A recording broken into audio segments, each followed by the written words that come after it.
This is day 2 of my Uganda safari, and I'm at Murchison Falls National Park, which is absolutely spectacular. Today is all about enjoying the bird life and the wildlife from land cruiser and from the water. So let's see what biodiversity this place has to offer, and I'm really looking forward to it.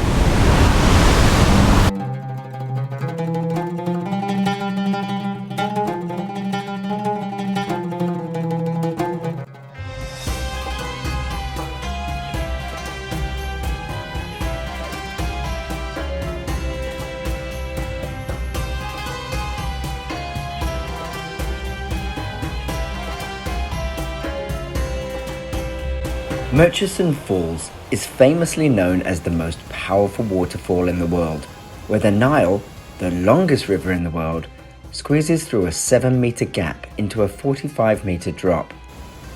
The falls drain the White Nile tributary into the Albert Nile and eventually pours water into Lake Albert. Murchison Falls National Park has spectacular scenery and a large biodiversity with a huge variety of plant and bird species, and 4 of the big 5 game animals, including lions. There are no cheetah in Murchison. They are almost exclusively in Kadepo Valley National Park.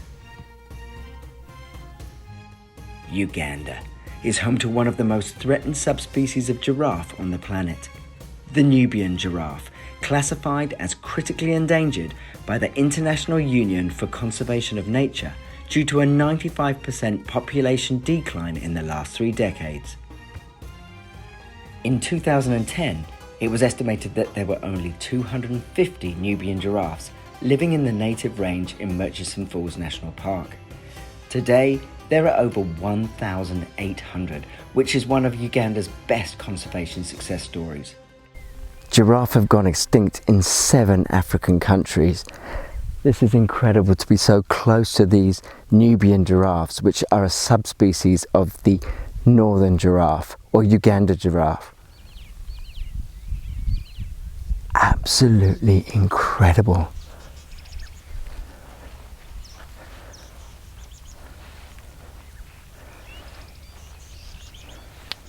Murchison Falls National Park is home to 50% of Uganda's Nubian giraffes, which was formerly known as Rothschild's giraffe, but that has been assimilated into the Nubian giraffe group.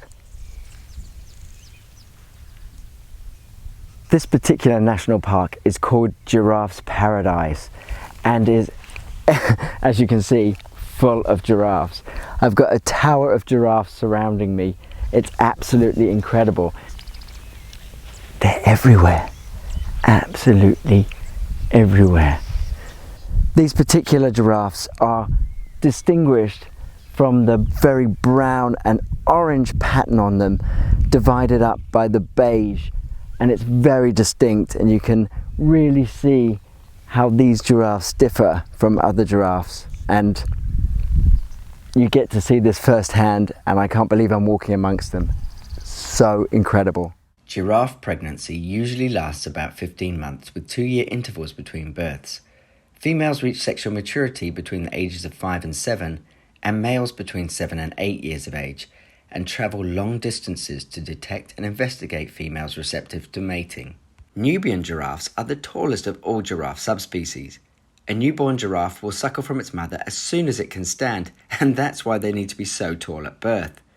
A calf will feed on their mother's milk for 9 to 12 months. They will start eating solid food, leaves, etc. from about 4 months, at which time they also start to ruminate. This means they bring back their food from their specialized stomachs back into their mouths again to be able to chew their food several times to derive enough nutrients.